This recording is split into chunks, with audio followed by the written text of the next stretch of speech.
Homilador ayollar qay tartibda va qaysi muddatlarda skrining tekshiruvlaridan o'tishi zarurligi ma'lum qilindi. Sog'liqni saqlash vazirligi homilador ayollar qanday skrining tekshiruvlaridan o'tishi zarurligi haqida ma'lumot berdi.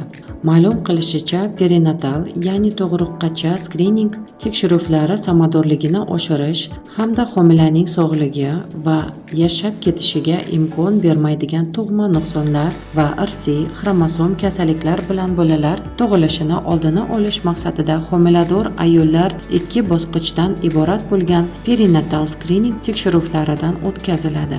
Qayd etilishicha, birinchi bosqichdagi tug'ruqgacha skrining tekshiruvida barcha homilador ayollar ommaviy ultratovush tekshiruvidan o'tkaziladi va uning natijasida homilada tug'ma nuqsonlar aniqlangan homilador ayollar xavf guruhiga kiritiladi.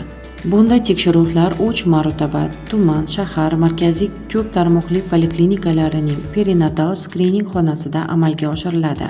Bunda birinchi marotaba homiladorlikning 10-14 haftasida, ikkinchi marotaba 16-20 haftasida boladagi tug'ma nuqsonlarni aniqlash maqsadida, uchinchi marotaba esa 28-32 haftasida.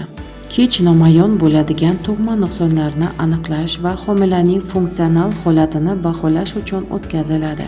Birinchi bosqich tekshiruvi xulosasiga ko'ra, xavf guruhiga kirgan homilador ayollar homilaning 16-20 haftasida Respublika ixtisoslashtirilgan ona va bola salomatligi ilmiy-amaliy tibbiyot markazining ona va bola skrining bo'limining hududiy filiallarida ikkinchi bosqichdagi perinatal tekshiruvlaridan o'tkaziladi.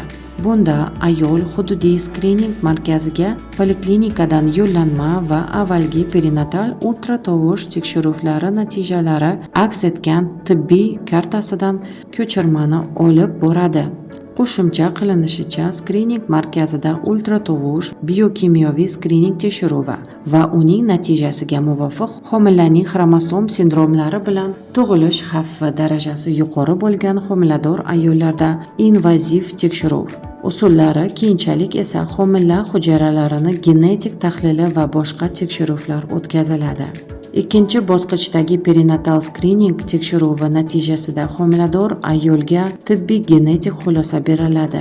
Homilada tug'ma rivojlanish nuqsonlari va irsiy xromosoma kasalliklar mavjud bo'lganda homilador ayol tibbiy genetik xulosa bilan tegishli poliklinikaga yuboriladi. Ushbu tibbiy genetik xulosa ko'rib chiqish uchun tuman, shahar ko'p tarmoqli markaziy poliklinikalarning tibbiy maslahat komissiyasiga taqdim etiladi. Komissiya homilador ayol va uning yaqin qarindoshlariga perinatal skrining tekshiruvlari natijalari to'g'risida homilada mavjud tug'ma rivojlanish nuqsonlar borligi, tug'ilgandan so'ng chaqaloqning sog'ligi va hayotiga ta'siri, davolash usullari va ular bilan bog'liq xavf-xatar darajasi, qo'llash mumkin bo'lgan tibbiy muolajalar va ularning oqibatlari hamda davolash natijalari haqida to'liq axborot beradi. Shundan keyingina homilador ayol va uning yaqin qarindoshlari o'zlari ma'qul deb topgan qarorni qabul qilishadi. Shu o'rinda barcha tibbiyot brigadalari tarkibida qo'shimcha doya shtatlari ajratilgani ham skrining jarayonini tashkil qilishni yengillashtirganini ta'kidlab o'tmoqchimiz. Tuman va shahar perinatal skrining xonalarida soatma-soat grafik tuzilgan bo'lib, patronaj doyalar homilador ayolni rejaga muvofiq skrining tekshiruviga boshlab keladi va tekshiruv xulosasini hududiy poliklinikaning tegishli mutaxassisiga yetkazadi.